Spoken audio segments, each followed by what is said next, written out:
नमस्कार, capital TV Uttar Pradesh में आपका स्वागत है। मैं हूं आपके साथ सोनाली जोशी।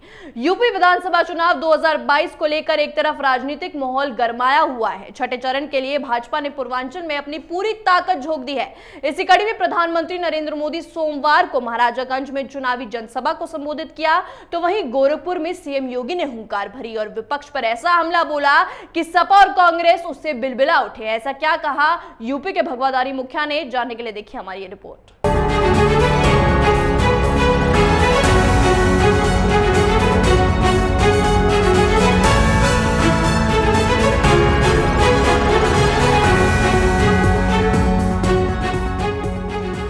मुख्यमंत्री योगी आदित्यनाथ ने रविवार को गोरखपुर बस्ती मंडल में ताबड़तोड़ जनसभाएं की।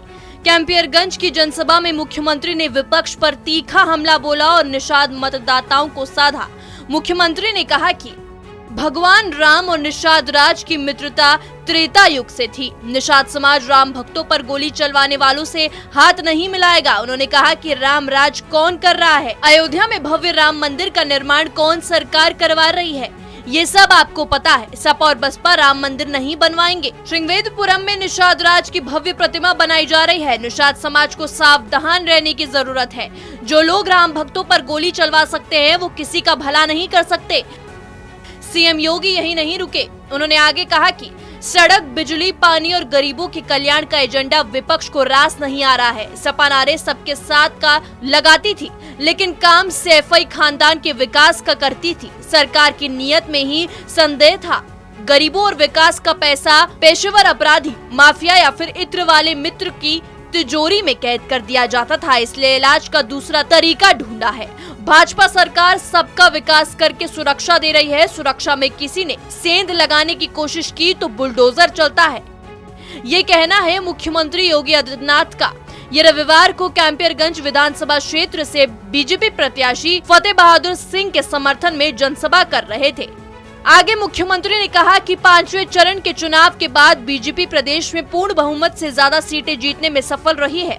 छठे और 7वें चरण के बाद एक बार फिर 300 पार के लक्ष्य को पूरा करके प्रचंड बहुमत की सरकार बनाने की ओर बढ़ गए हैं। भाजपा की लहर है, ये देखकर विपक्षी दल के नेताओं में विदेश भागने की होड़ मच गई है। 10 और 11 मार्च के टिकट बुक कराए जा रहे हैं। जिनके पास संसाधन है वो इंग्लैंड जा रहे हैं। कम संसाधन वाले नेपाल भागने की फिराक में हैं। लिहाजा नेपाल बॉर्डर पर सुरक्षा बढ़ा दी गई है। डबल इंजन की सरकार प्रति महीने राशन की डबल डोज दे रही है। आगे सीएम योगी ने सपा पर तीखा हमला बोलते हुए कहा कि दाल, नमक और तेल भी मिल रहा है। सपा के लोग परेशान हैं कि विकास के लिए पैसा कहां से आ रहा है। 6 लेन सड़कें कैसे बन रही हैं। मेडिकल कॉलेज, पॉलिटेक्निक, आईआईटी और डिग्री कॉलेज खुल रहे हैं। स्टेडियम बन रहे हैं। एम्स और खाद कारखाना का निर्माण हो गया है। इन लोगों के एजेंडे में विकास नहीं था।